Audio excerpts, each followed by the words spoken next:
ভালোবেসে চেয়েছি যাকে, হয়নি পাওয়া তাকে, কারণ সে আজ হারিয়ে গেছে অন্য কারো টানে। শত চেষ্টা করেও পারিনি আমি তাকে ফেরাতে, আমি হেরে গেছি তার মিথ্যা অভিনয়ের কাছে।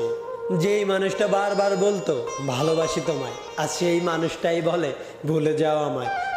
আমি সবসময় গুরুত্ব দিয়েছি তোমার সম্মানটাকে, তাই তোমার সম্মান রক্ষার্থে আজ আমি চলে যাচ্ছি তোমার জীবন থেকে। হয়তো কোনো একদিন কোনো এক রাস্তার মোড়ে দেখা হবে আমাদের খুব ভোরে। ভয় পেও না, সেদিন বলবো না আমি তুমি আমার কেউ একজন ছিলে। আজ হয়তো অভিনয়ের সেরা তুমি, কিন্তু সেদিন তোমার জায়গায় থাকবো আমি। দেখবে আমার নিখুঁত অভিনয় আর ভাববে, ছেলেটা আমার জন্য করতো কত পাগলামি। সেদিন ছেলেটাকে ধোঁকা দিয়ে কি ভুলটাই না করেছিলাম আমি। প্রশ্নগুলোর উত্তর মিলবে না তোমার, বুকের ভেতর এক সমুদ্র হাহাকার কুকড়ে কুকড়ে খাবে তোমাকে। সেদিন আমি শুধু ঠোঁটের কোণে এক চিলতে মিষ্টি হাসি নিয়ে সেখান থেকে বিদায় নেব, আর তুমি আমার পেছন দিকে তাকিয়ে থাকবে। আমার আজকের কান্না এবং দীর্ঘশ্বাসগুলো সেদিন অট্টহাসিতে বদলে যাবে, আর আমার সেই হাসিটা তোমাকে প্রতিনিয়ত কুকড়ে কুকড়ে খাবে।